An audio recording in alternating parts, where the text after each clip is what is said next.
All right, we will get started today. Welcome everyone to the 16th annual Growing Online Learning Conference presented by Illinois Community Colleges Online. I am Susan Nugent from Lakeland College, and I'll be moderating today's session. The theme for the 2024 conference is AI Transforming Education for Tomorrow. We hope that this year's conference offers you ideas and strategies for engaging students with effective use of artificial intelligence.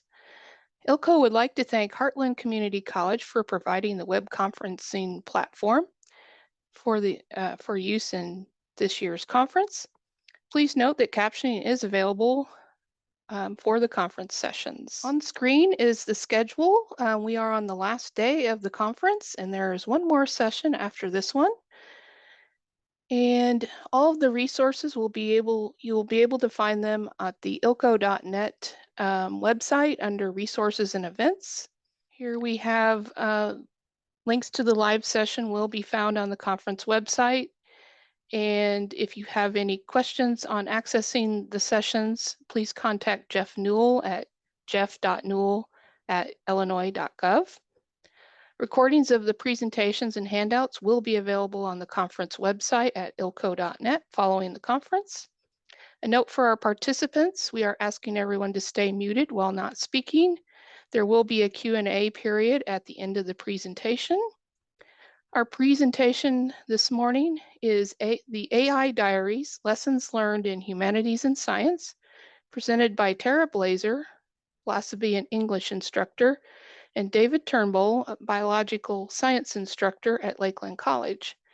Thank you for being here with us today. And now I am Tara Blazer, as Sue mentioned, and I teach philosophy and English, and my pronouns are she and her, as indicated by my Bitmoji in the corner. Hi, everyone. I'm David Turnbull. Really excited to be here. I teach biology. I have a Bitmoji as well, pointing up at my pronouns, he and him. FYI, Tara and I are married, so don't be surprised if we jump in and help each other throughout the session. Exactly. It is a privilege to be here with you. We have thoroughly enjoyed some of the extraordinary presentations that we have watched over the past couple of days, and we are humbled to be here with you today to contribute. We're also wondering how it is that we're included because we think we're pretty basic. Indeed. Our chat will focus on beginner-friendly strategies for AI, and we hope that you can use these ideas in your own classes. Hopefully you can also learn from our mistakes, and we made quite a lot of them. We did. So as we dive in, we want you to know that we approach this with a sense of levity, and we welcome your questions at any point. First of all, we would like to start out with a special thanks to Sue. We have an image here of a superhero, and that is how we see Sue, because she helps us constantly with our Canvas, and in particular with this, she has helped me quite a bit with AI, so we wanted to give her a shout out. Absolutely. All right, well, let's jump right in. So I'll go ahead and get started. There's a Bitmoji with me using a finger on the end of a stick pointing to reinforcing concepts. So these are some of the things that I tried in my biology classes last semester, and I'm still doing it in this semester. So there are some difficult concepts in the classes that I teach, primarily human anatomy and physiology. There's a lot of terminology in those concepts and a lot of moving parts. So it can get very difficult to keep track of everything with all of this, with all the terminology. So I wanted to figure out a way to have AI help reinforce some of these concepts. And so here's the prompt that I had my students use. I wanted AI to generate 10 statements, in this case about the neuromuscular junction, which is one of those topics that's difficult. And those 10 statements will either 5 false, 5 true, randomly mixed. And I did not want AI to provide the explanations, whether it was true or false. As part of the assignments, the students were then to go in and determine which statements were true, which ones were false, and if they were false, please tell me, why it was false. So they, in fact, were acting like a fact checker for AI, as well as engaging with the material in sort of a new and novel way. I also thought that it would be kind of personally exciting to find out that the AI was hallucinating on some statement and said it's true, but it's really false. I think that would be an awesome idea. But it reinforced the idea of what I was the topic, and it also reinforced that with AI, you need to fact check. The next thing that I tried with my classes was with something I call the Study Buddy. And so give you a little bit of background on that. The Study Buddy involves using the ChatGPT app.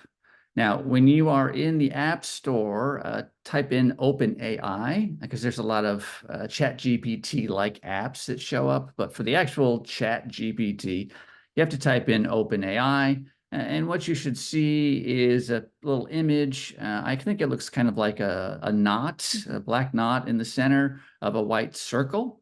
When you download that, that should give you access to the ChatGPT app. It is free, and that was an important thing for us, that it was free for our students.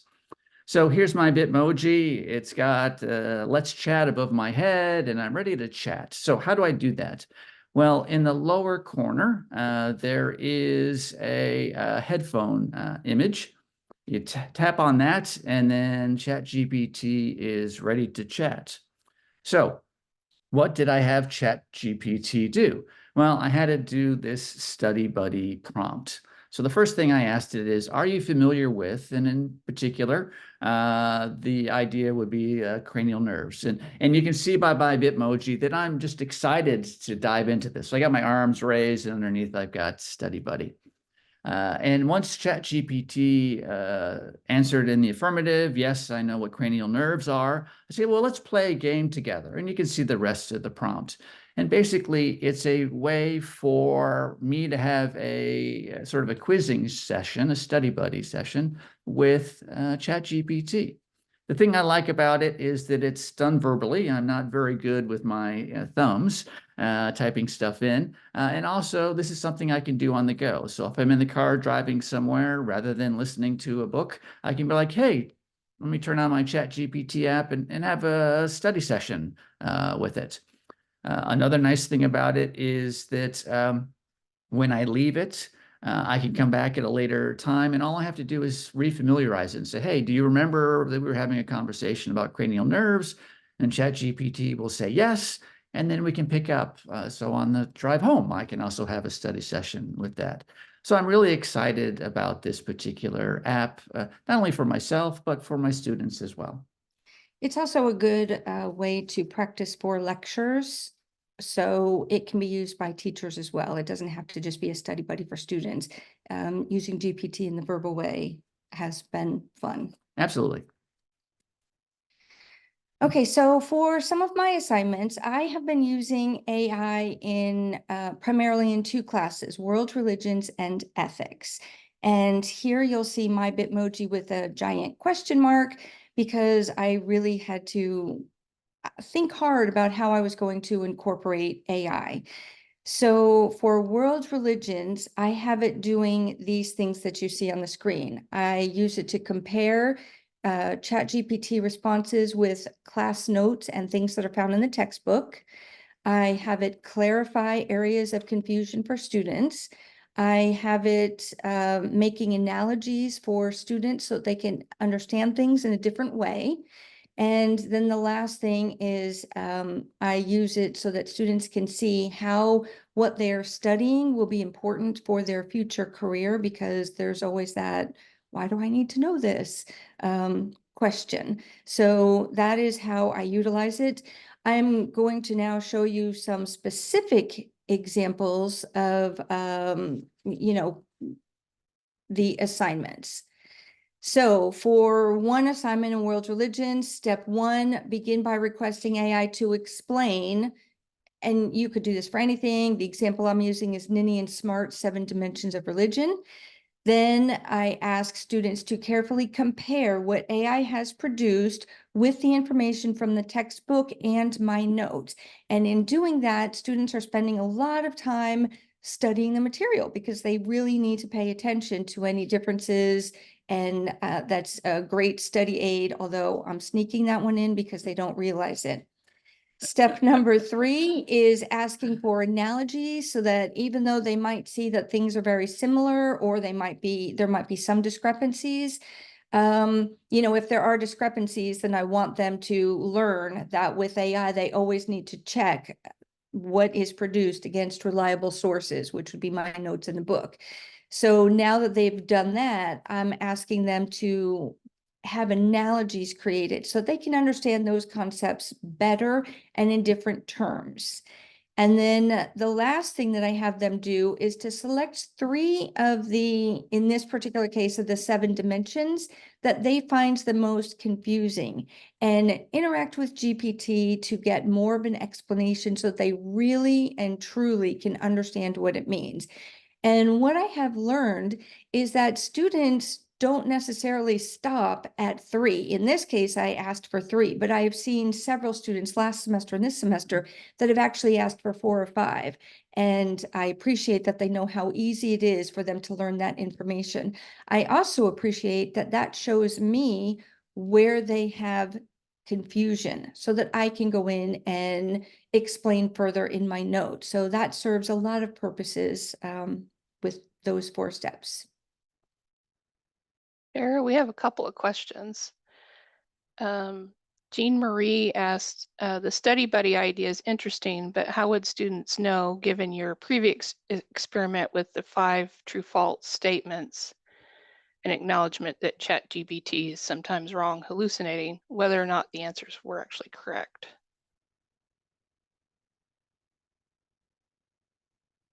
Oh, you're muted. Thank you. That is a concern. I think that the study buddy is more useful if the students have a familiarity with the material. So they know generally what the answer should be, but they want to just sort of put the polish on it and make sure that they understand it as thoroughly as they can. I've found in the times that I've practiced with it, I have not found it hallucinating, but that's not to say that it couldn't happen. I just have not had that experience myself. And then there was one more question, and I think this was directed to you, Tara. How do you present verbally, or are they on their own computer? Oh, this is online. I'm sorry. I should have qualified that. So this, what I have done is online. For a lot of this, I put it in writing and I also make videos for the students so that they're receiving the information in a couple different ways. But my classes are online, and my apologies for omitting that. Okay, I think we're good. Okay. Okay. So with regards to the individual contextualization that I mentioned previously, another sample assignment is what you see now. Utilize AI's capabilities to, quote, research and elucidate Islamic ethical and moral principles that align with values in healthcare or business or education or whatever their future career is going to be. So I asked them to copy and paste this prompt into ChatGPT and get that explanation. Then when they have that, I asked them to do step 2, review the list of principles provided by AI and identify 3 that you deem most crucial for your future career. And again, it doesn't matter what their career is, they're determining that, so they automatically have that connection. So then I want them to explain their choices, why those principles resonate with them and their future career, and why it will be so important. So that has worked well for students to feel a connection to their specific major. They feel like the information is tailored to them. So I try in the different modules to have something, whatever we're studying, that they have some kind of a prompt to bring it back to themselves at the individual level.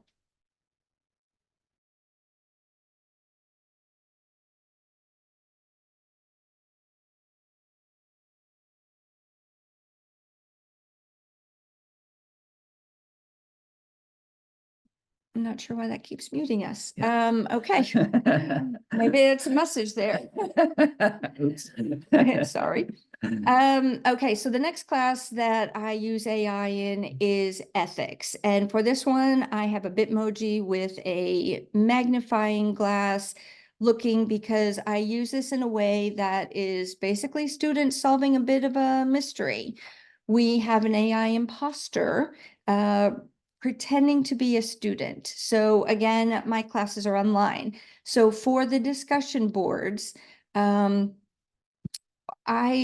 asked Sue to create a pretend student for me. And each week for the discussions, I went in as that student and I posted the response to questions exactly as they were given to me from one of the AIs. And I've tried several for this. And so students had exactly, I didn't edit anything. It was a copy paste in the discussion board, and that was it. The only thing they didn't know is it was me logging in as a student. So at Thanksgiving this past fall, right before Thanksgiving, I announced to the students that we had an AI imposter. And it was their job to go through the discussion boards and figure out who that imposter was. I required them to have 7 pieces of evidence throughout at least 5 discussion boards. So at least 5 different weeks, 7 different things that they were going to explain for why they were pointing the finger at a fellow student. So they had a great time with that. And all of that was leading up to a paper assignment that I had them write on this. So part of that paper was the importance of, being an authentic person and what does it mean to be human. And also part of that paper was the major part of that paper was identifying the AI imposter.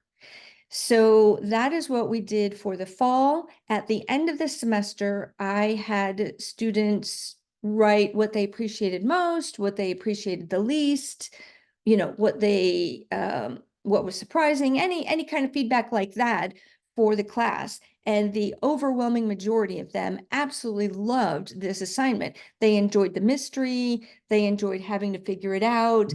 They enjoyed one of the discussion boards after I let this be known, where I asked them, defend your humanness to the rest of the class. How can anyone else tell that you are human and you're not an AI? So they had to think about those kinds of things, and as well as how they would spot it in somebody else. So we had some really fun and interesting discussions as a result of that. And at the end of the semester, I had all of that feedback that they absolutely loved it. So they also were saying that this was something that should be continued.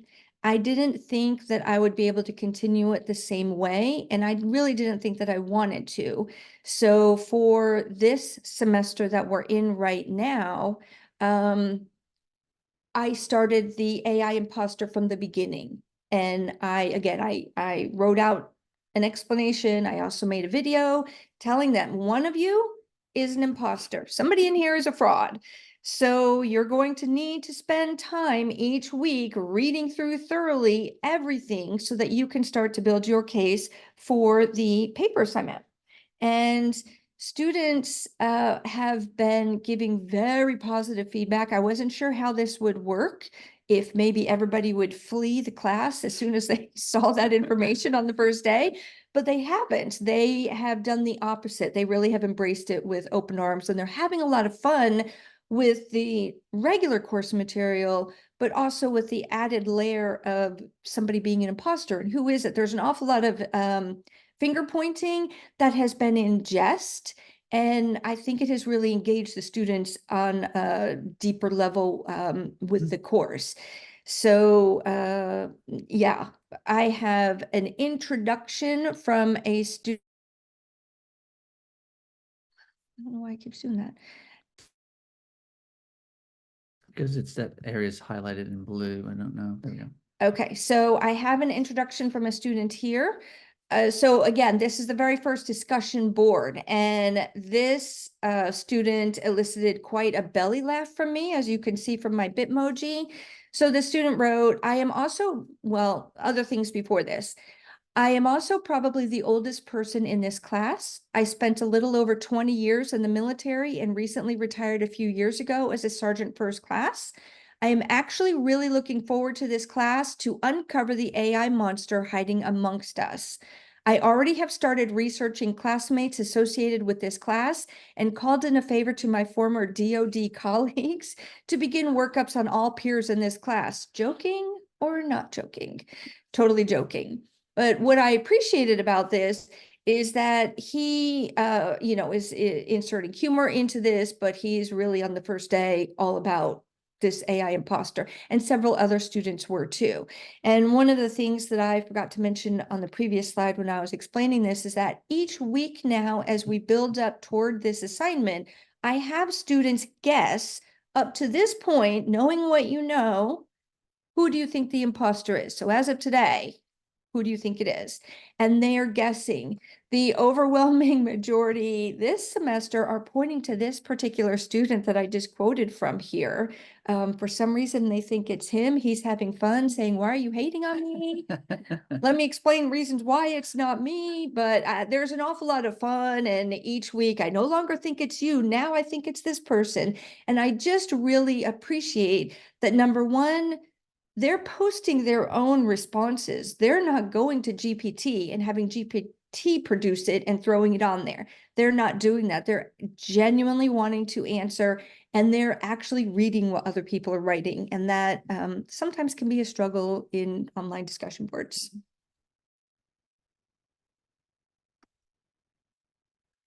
Okay, so in terms of how students figured out the AI imposter, I thought this might be interesting for you to see because it was interesting for me to see. And that's why you see me, my Bitmoji peeking out in the corner. This was just fun to see how it played out.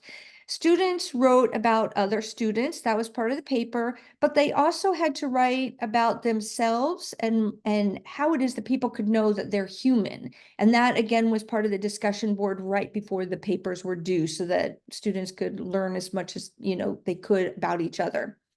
So what they wrote about others is that students can make responses bold or italics and AI cannot. And that is true because I'm sure that it can, but it didn't. I didn't because I was just copying and pasting exactly. I didn't edit anything. So when they were making any changes, they're correct.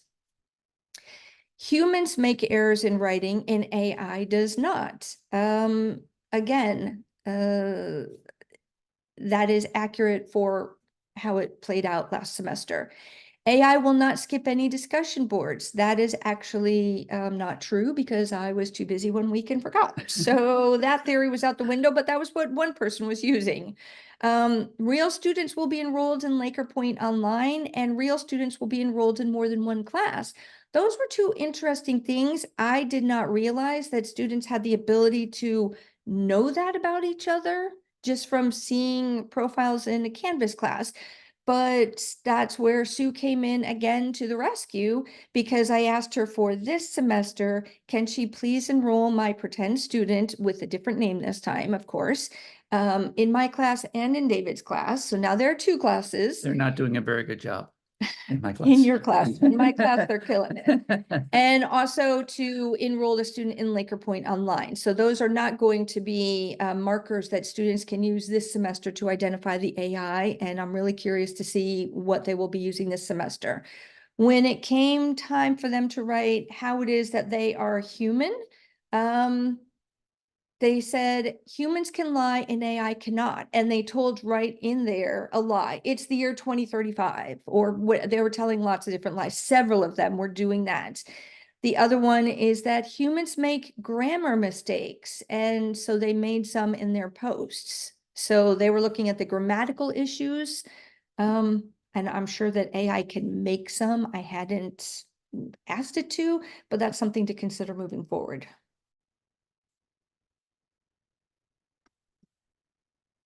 Are there any questions, anything that we need to address yet?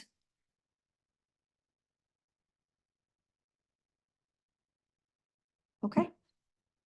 So this slide describes where I began the process, and you can see my Bitmoji with a confused look on my face, lots of question marks around my head, and I'm lost underneath me. I was confused. ChatGPT and AI just exploded on me one day, and I was like, how, where, when, what? I have no idea.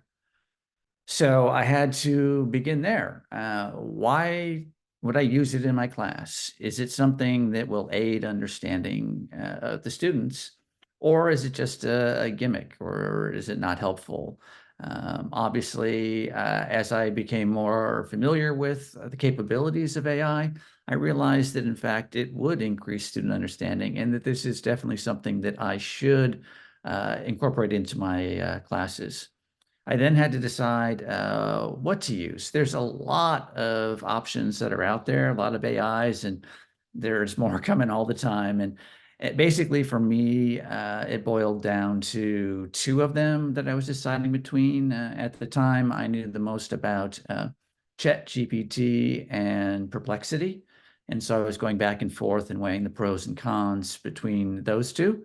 I decided on Perplexity is the one that I would use. And then, how would I use it? I would use it for just a small assignment. I didn't want to take on too much too soon. So I had some very narrow things in mind for that. So that's my basic point of my early struggles. My Bitmoji shows you exactly how I was feeling at the beginning of this, curled up in a fetal position. I was really overwhelmed because everything that was being publicized about AI made it seem like it would be the end of education. And there's no value in education. We're just doomed. And it was intimidating and scary. And I wasn't sure how to process that. But we've taken a few courses, we've done a lot of research on our own, and, that was helping me to understand about that. But I was overwhelmed with how much should I use? I did realize that I would be using it, but then how much do I use? And for me, I was concerned about creating an AI policy. How am I going to make a policy in a class when our whole campus is just brand new to this? So I wasn't sure where to start on how to create one, what goes into one. I didn't know. So throughout this journey, we've had our ups and downs. We thought that we would highlight our downs first. So here I am, my Bitmoji is getting smacked squarely in the side of the head by a boxing glove. One thing that I learned is that Perplexity didn't work as well as I had hoped. So when I was going back and forth between ChatGPT and Perplexity and deciding which one to use, I ultimately chose Perplexity because another thing I wanted the students to use the AI for was to find videos that were going to help them learn the material. So I thought that that would be valuable. It turns out that with my limited understanding, I thought Perplexity was the best choice for that. I know that there are workarounds for ChatGPT 3.5 now, but again, I didn't know that at the time. So I chose Perplexity. It was good. It did provide them with links to videos. What didn't work well is with the prompt that I talked about with the 10 statements. So that didn't work well because Perplexity put true and then the statement, or false and then the statement. So it completely ignored the part in the prompt where I asked it not to do that and went ahead and did it. So that was one challenge. And then the other thing I didn't count on with Perplexity is because it has access to some very technical articles, because it has access to the internet, it would make some statements that were really technical and nitpicky that wasn't anything that I wanted the students to learn about that particular subject. So it was related to the subject. It was just way outside the scope of the class. And so that, unfortunately, that assignment didn't work as well as I'd hoped. I have since used it with ChatGPT, and with ChatGPT, it works perfectly. It comes up with much more focused true-false questions, and the answer is not given. So it's a win-win from my standpoint. The other mistake that I made that was a big one is that I made the AI assignments a big thing at the end of the class. And so there were four topics that I had them do this on. Neuromuscular junction was one of them. Sliding filament theory was another. How an action potential is generated and how a chemical synapse works. So for each one of those, they had to find videos, watch videos, 10 true false statements, tell me which ones are true, which ones are false, etc. In the students' comments, they indicated that initially they were excited by it, but because there was so much of it all at once, it just became busy work. And obviously that was not what I wanted. So the take-home point from that is that I will make sure to break them down into smaller units that are interspersed throughout the class so that it doesn't become that sort of big, giant project that just sucks up lots of time. So those are my two main sort of oopsies. I think the dumpster fire in my Bitmoji says everything about some of my experiences. I used different AIs last semester when I was pretending to be a student. And I was using them thinking, oh, this one might do a good job and that one might do a good job and I'll have a little variety. And, that was a really bad idea.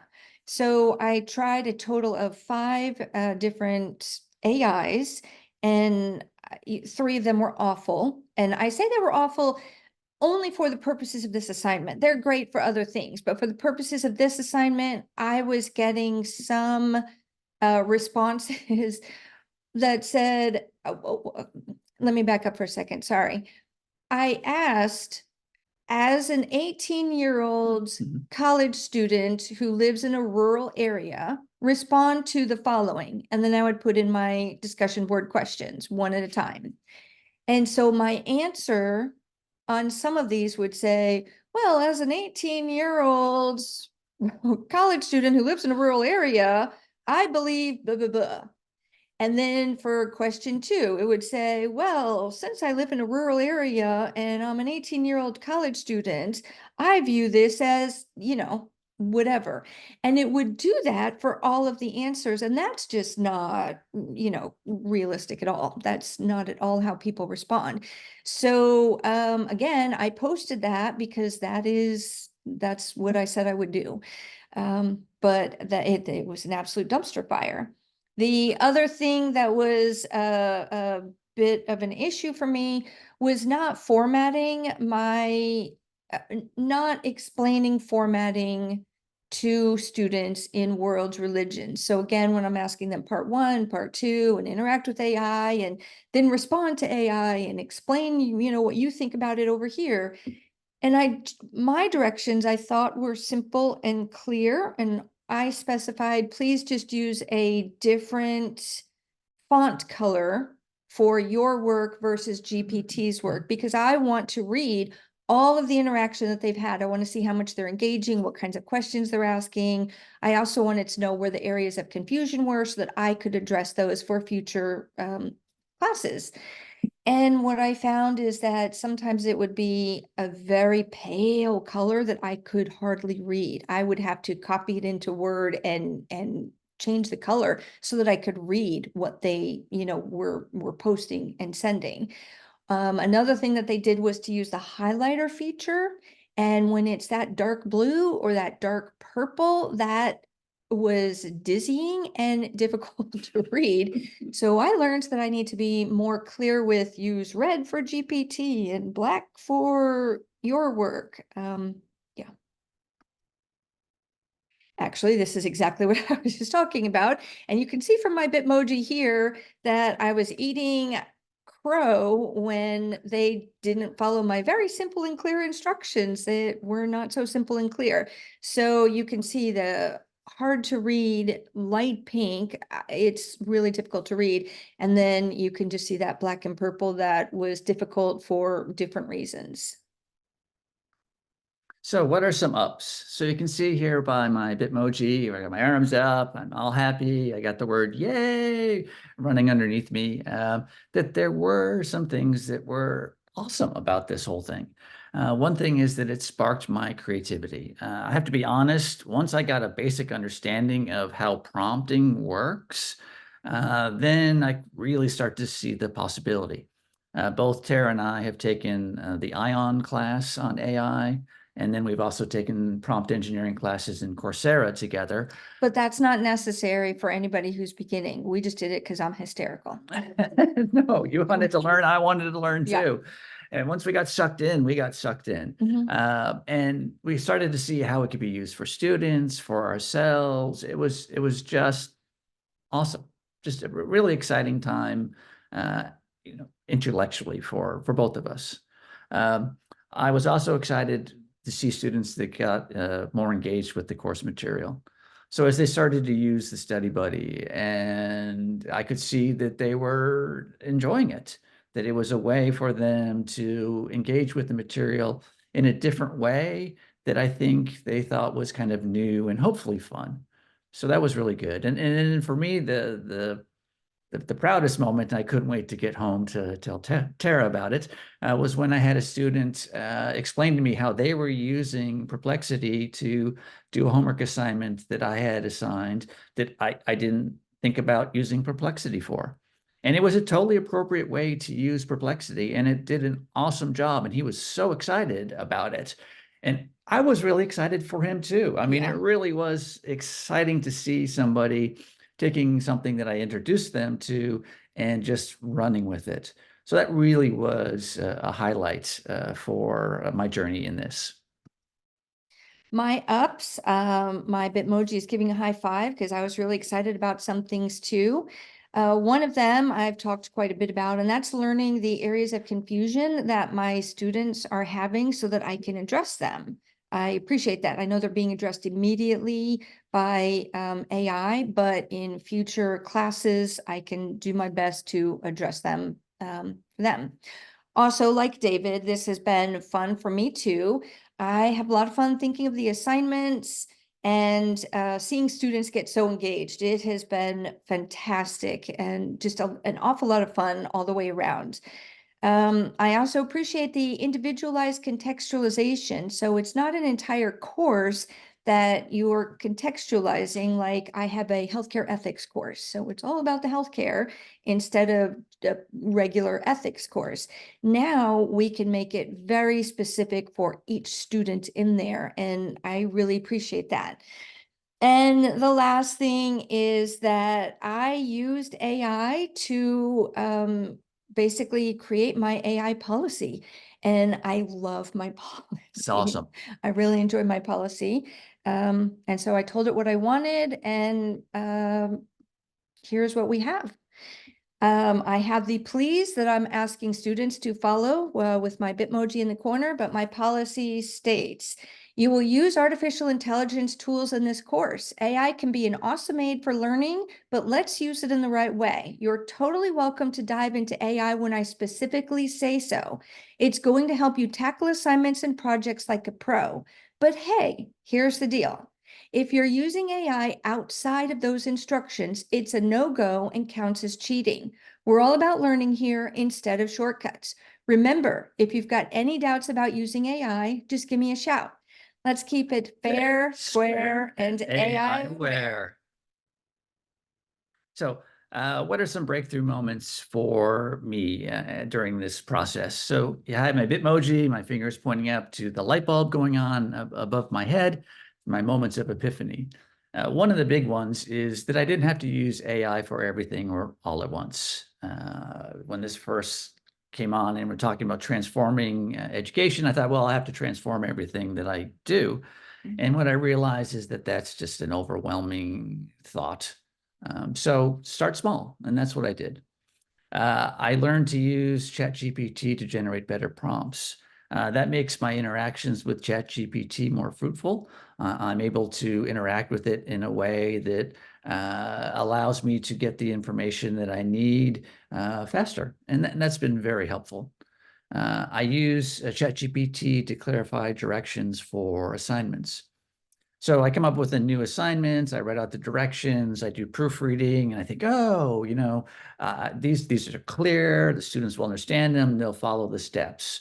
And what I realize is that what's clear for me isn't necessarily clear for students in the past. Now I use ChatGPT to basically sort of act as the students and sort of say, hey, are there any instructions that aren't really clear? Are there any steps that are missing? And what it does is it helps to limit the amount of frustration the first time I use that set of directions with the students. So they're not asking questions and getting frustrated, and I'm not having to have to then rewrite it all over again for the next semester. I've already done that because ChatGPT has helped me do that. It's helped you avoid the dumpster fire. As much as possible. Then I asked ChatGPT to point out the main facts for the response. So that as part of the prompt, you can ask it to explain, list out the main facts that you're using to generate your response. So I've learned to have ChatGPT be a fact checker for itself, or at least begin that process. And that helps me with that process, identifying hallucinations. Again, I haven't had hardly any, very, very, very few of them. So, but I think it's good to have that to check. So those are my breakthrough moments. And mine, you can see me breaking through the screen right there in my Bitmoji. For me, realizing AI as a tool to be used and not to be blocked was a very early breakthrough moment, but a significant one, because again, everything that was coming out in the news was about blocking it and how this was going to destroy education. And it didn't take long for me to realize that the opposite was true. It's enhancing education, but that was a significant shift for me when I initially was confused. Also, realizing after all of the classes we've taken and studying that we've done, that you really don't need to know everything about AI in order to use it or teach it. And that's important because we can't keep up with how quickly AIs are coming out and everything that it can do. We, as in David and I, are not in a position where we have that ability to keep up with it. But we know enough, we're trying to do what we can, and anybody out there who's getting ready to start using it, you don't have to know everything to put it into your classes. A big thing that I learned was different ways to get GPT to write in a particular style. And really, for me, that means giving GPT personality. If you don't do this, it responds like a computer and there's no personality. But my gosh, you can give it any personality that you want, and I love it. I love my GPT. So one thing that you may or may not know is that you can have GPT analyze your writing style. So if you just type in analyze this writing style with a colon and then paste something that you have written, it will give you a description of your writing style. That description is important because then in the future, if you have to write an email to students, or if there's something you're posted is syllabus or anything like that, you can just say write in this style and you can put your words in there and it will do it as well as you would do it yourself, or at least that has been my experience for myself. You can also, if you don't want it to write like you can have it write like anything else. And I'm guessing that probably most of you already know that. So you can have it write a poem about the weather and make it sound like it's a pirate or a valley girl or a specific philosopher or a scientist. Whatever you want, you can just put that in there. And that was a lot of fun for me to learn. And then the biggest breakthrough came for me when I learned how to put it in there not permanently, but so that every time I engage with AI, with my GPT, as I call it, I'm going to get back the same kind of response. So mine is snarky, and I have fun with it. Well, friendly, supportive, Uplifting. encouraging. I mean, So if you want to do that, if you're in a GPT, if you click on your name, which if you're on a computer, it's in the lower left-hand corner. I think if you're on a phone, it's maybe at the top. But if you click on your name and you look at custom instructions, that's where you can tell it, call me so call me Tara. It will ask you, what do you want me to know about you? So for me, my name is Tara. I teach philosophy and English at Lakeland College. And then it will ask how you want it to respond. And that's where you can put in, friendly, supportive, uplifting, snarky, funny, anything yeah. like that, and it really brings it to life. My goodness, it really does. And it's just been a blast having that personality on there. And if you don't like it, you can go in and change it very easily. So the last breakthrough was learning that some AIs are better than others for writing, as I explained from last semester. So there's a lot to be learned there. So what's some beginner-friendly advice that I'd like to leave you with? So with my Bitmoji, you can see here, I've got my hands up, kind of look on my face, oh my gosh, and don't panic underneath me. Again, don't try to add AI to all your assignments, all your classes at once. That is not going to work. It's going to be overwhelming. So pick something small, pick a small project in a class, and work up from there. Second thing is, if you don't like the results, ask for 5 or 10 more examples, or ask for the examples to be more specific, less specific, more professional, less professional, quirky, more straightforward, whatever it is, just keep asking. And that's really the third point, is keep asking. It's a conversation. Just like I ask people for help, I ask ChatGPT for help on these things and have a conversation. And you can see my Bitmoji is thinking of you. So for those of you who are really at the beginner level and you're trying to figure out how to incorporate AI, just know that mistakes will happen. It's going to happen. You've seen my dumpster fires. You've seen David's mistakes. Yeah. Hopefully you can learn from these, but you know what? Nobody's going to be perfect, and you're going to learn some things. Also, and we've heard this from other sessions in this conference, provide a lot of context within your prompt. So the amount of thought that you put in, you're going to get a result that reflects that. So as much as you can put in, you'll get that back.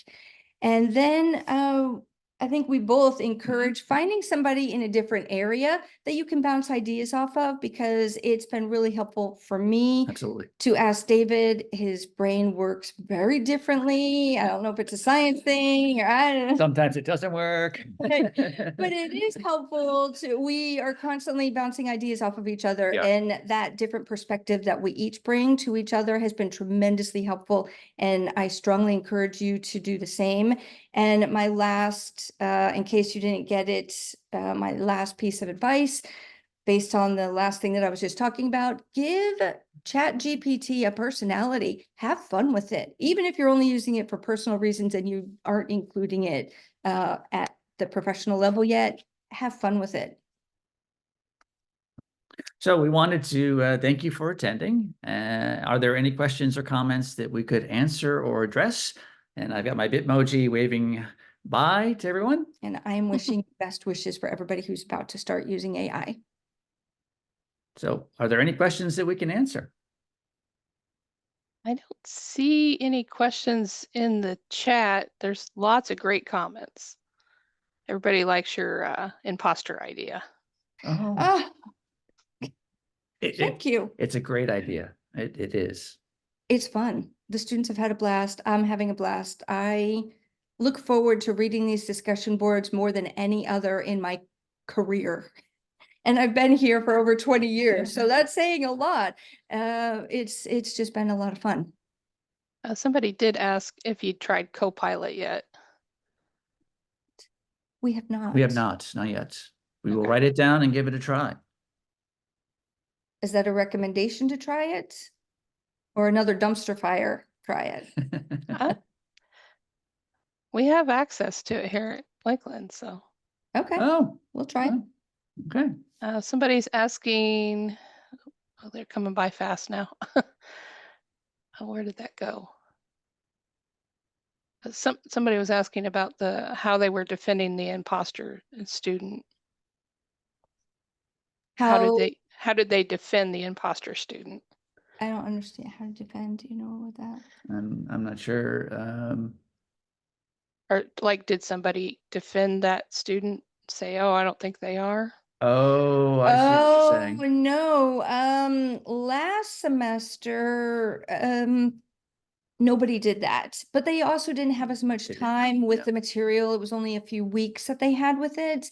This semester, they really are stuck on this one, well, the student that I quoted, this one gentleman from the class.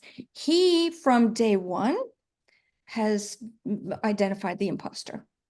And nobody's listening to him because they all think that he's trying to deflect. And it's, you know, that's what they think he's doing. I would say probably 85% of the class thinks that it's him, easily 85%. Every week, he is having fun going in and saying, well, why do you think it's me? And, you know, what about this? And what about that? And he's trying to do that, and it's not working. He knows that it's me. He's sharp. Not that the others aren't, I don't mean it like that, but there's something about him that's triggering them. Yeah. Somebody had a question about students that may be uncomfortable using AI and how you would deal with that situation.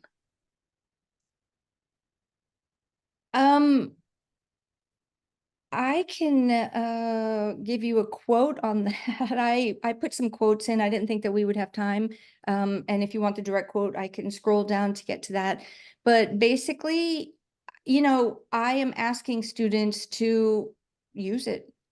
And I had several that told me that they did not want to, but the minute they started, immediately they saw how great it is. And by the end of the class, I had those same students saying, you know what? And the big quote that I like is, I'm not just using it for school, I'm using it in the deck stain aisle at Menards to help me figure out what I need. So they all have come back and said that now they're also using it at the personal level and not just academically. So I said that they needed to use it for the class, and they gave it a try. They stayed in the class, they gave it a try, and after the first week, they saw the merits. Yeah, absolutely. I found the same with my students. There were a few that were reticent. I spent some class time walking them through the assignments to show them Mhm. how it worked, to try and familiarize them a little bit with it if they were a little reticent. But I did not have a single student that was at the end that said, I don't want to do this. I didn't like this. I was upset at using AI. Again, the biggest sort of knock was that the assignment was just too long, but they all enjoyed interacting with the AI. So I think it's important to have a thoughtful first assignment, be really thoughtful with that first one, because that's where you get the buy-in. And there's a couple more questions about the imposter student, about do you have the imposter student defend itself, and did you use prompts for that as well? I did have the imposter student defend itself. I answered the same questions that I asked the other students. So how is it that we can tell that you are human? And I was always surprised by what was being produced. And so it was just saying, what it did was it referenced things that it had said earlier in the semester. So once I kind of, ultimately I ended up settling on GPT to do it after I went through some of the other AIs. And so it referenced in defense, excuse me, some of the other things that it had made up earlier in the semester, like a fishing trip with grandpa. I don't like a summer camp thing. I mean, there were things that it just made up that shocked me that AI would just make up when I just said, you're an 18-year-old living in a rural area, attending, a community college. So it took it from there, but then it remembered it. So when it came time to defend itself, it's like, well, of course I'm human, because if I wasn't, how could I go out fishing with my grandfather? How could I do this? How could I, and so it had that kind of a response, and it was interesting and a little weird, but fun. Yeah.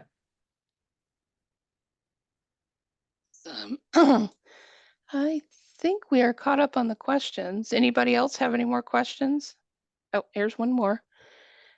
Do you have any AI suggestions for use in degrees where there are a specific number of students and they remain with each other for 2 years, like a cohort?